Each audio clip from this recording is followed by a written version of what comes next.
in Ukraine, fire and sirens consumed the capital's sky overnight.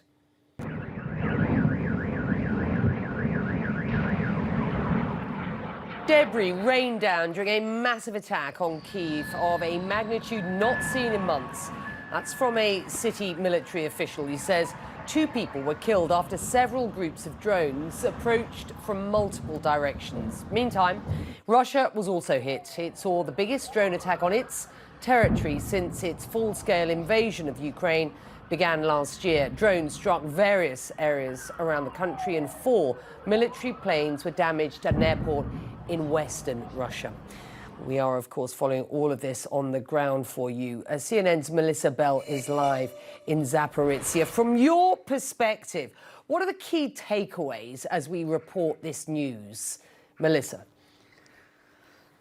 Well, clearly that there was this huge night of missile strikes and drone strikes. As you said, Becky, the biggest here in Ukraine since the spring is significant, of course, because of the deaths themselves, the damage in Kyiv. And you showed those images, really impressive images of Kyiv's night sky, something we hadn't seen in a while. Still, I think the important thing to take away from it is how effective Ukraine's air defenses were. There were 28 missiles launched and 16 Shahed drones. All but one of the drones were intercepted. And I think that's significant and showing how well they're functioning. And perhaps the most interesting thing of what happened overnight was the drone attacks on Russian soil. As you said, the biggest one since the start of the war and extremely far from Ukraine's borders, including that successful attack on the airfield up in the very northwest of the country, much closer to the Estonian border and Latvian borders than it is, of course, the Ukrainian. Significant because of the target, as far away from Ukraine as it is, but also because of the damage done. Russia's air defenses did manage to stop some of those drone attacks. 6 regions in all were targeted, but the ones that did get through managed to damage transporter planes that were parked at that airport in Pskov. And the point is that these are the kinds of planes that are used, Becky, to transport troops, equipment, to try and bring reinforcements to Russian troops here in Ukraine. So a very specific target in terms of its distance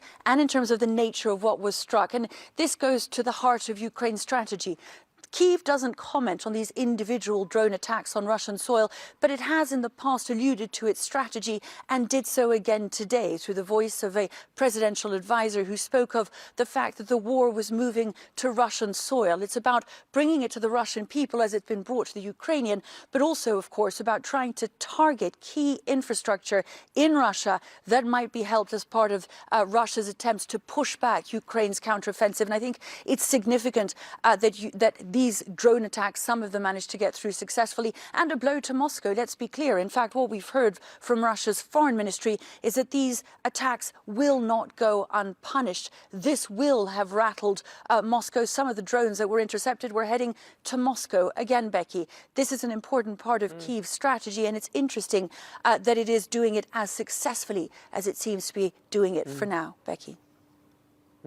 As we report the incrementals, so the context is so important. Melissa, thank you.